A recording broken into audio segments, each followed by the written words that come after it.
Përshëndetje të nderuar shikues, po ndiqni lajmet qendrore në televizionin Vali.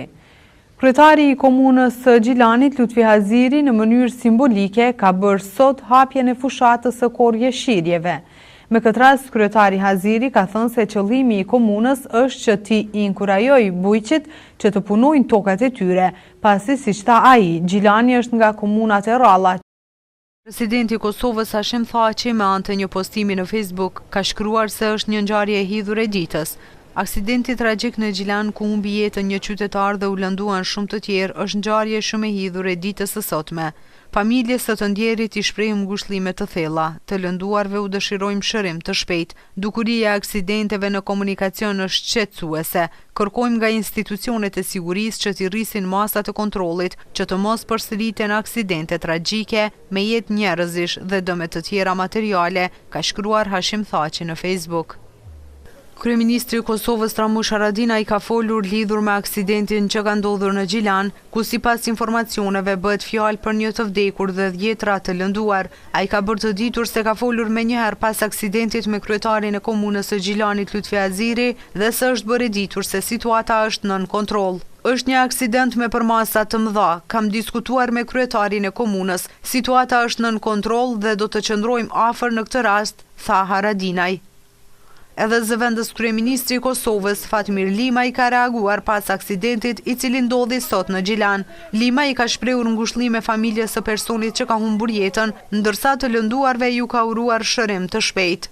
I tronditur nga aksidenti tragjik pak orë më parë në qytetin e Gjilanit, në të cilin ka humbur jetën një person e shumë të tjerë janë lënduar. Në emrin tim personal ju shpreh ngushëllimet më të sinqerta familjes së personit që ka humbur jetën, ndërsa të lënduarve u uroj shërim të shpejtë. U bëj thirrje të gjithë qytetarëve që të kenë kujdes më të madh në ngasje. Ftoj organet kompetente që të marrin të gjitha masat për të parandaluar aksidentet si ky i sotmi në Gjilan, ka shkruar Limaj në Facebook.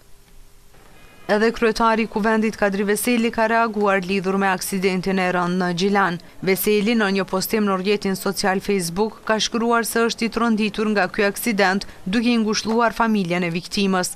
I tronditur nga aksidenti i rënd në Gjilan, në të cilin një person humbi jetën dhe disa të tjerë u lënduan, ngushëllime familjes së viktimës dhe shërim sa më të shpejtë të lënduarve. Kërkojnë nga institucionet përgjegjëse që të angazhohen maksimalisht për zbardhjen e rastit dhe të punojnë më shumë në parandalimin e aksidenteve, ka shkruar Veseli. Ministri i Punëve të Jashtme i Kosovës Enver Hoxhaj po vazhdon me takimet në Strasburg të Francës, ku ka vizituar selin e Komisionit të Venedikut, antari të cilit nga 10 qershori është edhe Kosova.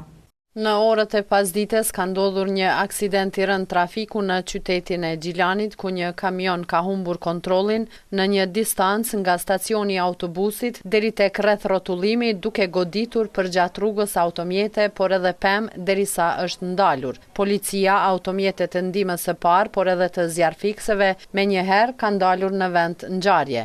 Konfirmohet për një të vdekur, ndërkaq 14 persona janë të lënduar. Pas tragjedisë së rënd, kryetari komunës së Gjilanit, Lutfi Haziri, ka aktivizuar menjëherë mekanizmat emergjent, duke përfshirë të gjithë drejtorët e drejtorive dhe në bashkëpunim me policin, prokurorin dhe organe tjera, po e menaxhon këtë situatë të rënd. Kryetari Haziri e ka cilësuar si një pasdite horrori tragjedinë e sotme. Ai ka ftuar mediat në një konferencë të jashtëzakonshme të përbashkët me prokuroren e shtetit Rozelida Hasani dhe zëdhënësin e policisë për rajonin e Gjilanit Ismet Hashani. Kryetari i Gjilanit i ka shprehur ngushëllime familjes Qoçaj, ndërkaq 14 të lënduarve u ka dëshiruar shërim të shpejtë. Në këtë konferencë jashtëzakonshme jam me Togerin e policisë dhe prokurorën, e prokurorisë themelore, që kemë koordinu gjitha aktivitetet dhe masat emergjente për përballu këtë pasdite horrori që ka ardhur si pasojë një aksidenti me vetura në mënyrë serike dhe që ka shkaktuar përveç humbjes jetës së një qytetari ndërmarrësi krye-familjar dhe qytetari ndershëm, Qerem Qoçaj, i cili tashmë është i ndjerë dhe trupi i tij është dërguar për obduksion. 2 qytetarë janë në gjendje emergjente në CKUK në Prishtinë dhe 12 të tjerë po trajtohen nga Spitali Regional i Gjilanit. Në mënyrë që me përballu dhe lutemi që ta përballojmë sa më lehtë këtë gjendje gjithë. pasojat dhe situata e tillë çfarë ka qenë, mazito shqetësim dhe jashtëzakonisht i madh qytetarëve të Gjilanit, po përballoj me masat emergjente. Zëdhënësi i Policisë e Kosovës në Drejtorinë Rajonale të Gjilanit, Toger Ismet Hashani, ka konfirmuar se aksidenti i rënd është raportuar në Policinë e Kosovës dhe se policia ka ndaluar 2 persona, shoferin e kamionit dhe bashkëudhëtarin e tij. Policia e Kosovës është lajmëruar se diku në orët e 5:30, diku rreth orës 14, ka ndodhur një aksident i rënd që në fakt na ka shqetësuar të gjithëve. Policia e Kosovës me urgjencë ka dalë në vendin e ngjarjes dhe i ka thirrë të gjitha njësitë relevante, edhe zjarfiksit, edhe emergjencën, edhe prokurorin e shtetit, të cilët edhe kryeprokurori në fakt ka dalë në vendin e ngjarjes dhe kemi marrën menjëherë kemi filluar hetimet rreth rastit. Nga hetimet e para që është mësuar në vendin e ngjarjes, dyshohet se një kamion transportues për momentin besohet të gjitha hetimet tregojnë deri më tani se për shkaqe teknike vozitësi e ka humbur kontrollin mbi mjetin të cilin e ka drejtuar kamion transportues dhe është fut në drejtim qendër qytetit të Gjilanit, ku në mënyrë zinxhirore i ka godit fillimisht 2 këmbësorë, ma pastaj 10 vetura dhe 1 traktor.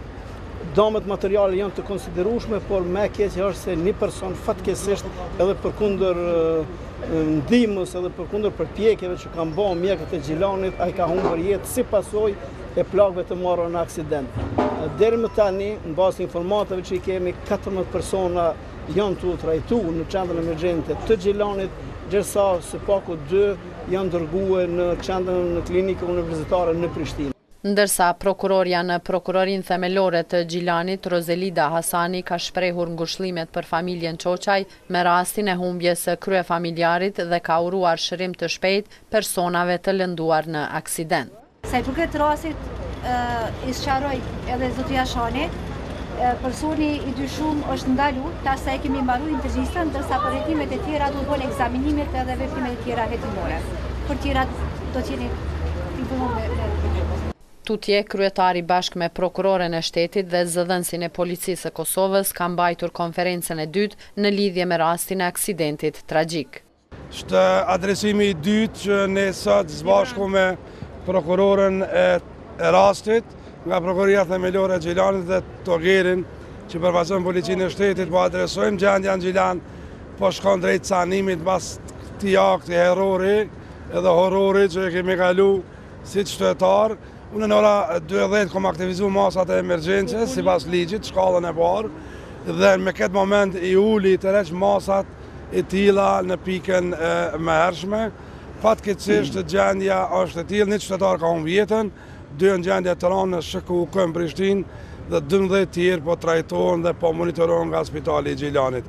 Damet materiale në të mirat të qytetarëve dhe në publike do të vlerësohen më vonë. Sipas Toger Hashanit, që nga ndodhja e aksidentit deri më tash, Policia e Kosovës po bashkëpunon me Prokurorinë e shtetit dhe Spitalin Rajonal të Gjilanit dhe SHKUK-n në lidhje me shkakun e aksidentit. Aksidenti ka ndodhur në orën 14 dhe që nga atëherë deri më tani Policia e Kosovës në bashkëpunim të ngushtë me Prokurorinë e shtetit është në teren, është në bashkëpunim të ngushtë edhe me Spitalin Rajonal të Gjilanit dhe me qendrën klinike universitare në Prishtinë dhe jemi të ndërmarrë të gjitha masat që të dihet e vërteta e këtij aksidenti të rënd që në fakt na ka trondit të gjithëve.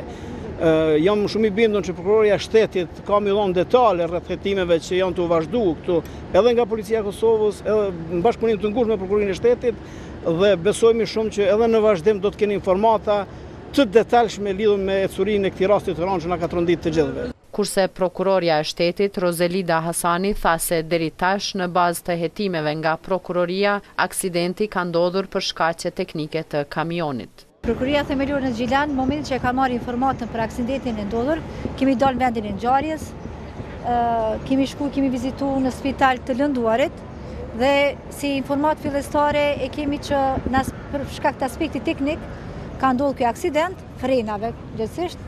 Për momentin është 1 i vdekur, kemi 14 të lënduar, 2 prej të cilëve janë dërguar në SHKUK në Prishtinë. Personi i dyshuar është intervistuar, i njëjti është ndalu, e tash vazhdojmë me masat.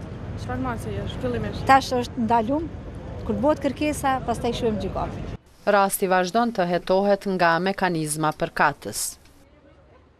Të nderuar shikues, në vazhdim ndjekim lajmet nga rajoni dhe bota të përfshira në blog. Policia franceze ka njoftuar se e ka arrestuar një oficer i cili dyshohet se ka vjedhur 52 kg kokain në vlerë prej rreth 2 milion eurove nga një dhomë e mbyllur brenda shtabit qendror të policisë në Paris. Policia e kishte kuptuar se kokaina e cila ishte konfiskuar gjatë një bastisje në muajin korrekt është zhdukur. Droga pas konfiskimit ishte vendosur në një dhomë brenda shtabit policor në Paris me pamje nga lumi Sirena. Kamerat e sigurimit kanë ndihmuar hetuesit që të identifikojnë personin i cili kishte hyrë natën e 24 korrikut me 2 çanta në zyrat e shtabit policor kundër drogës. I njëjti ishte larguar shpejt nga objekti, thuhet në njoftim të policisë franceze.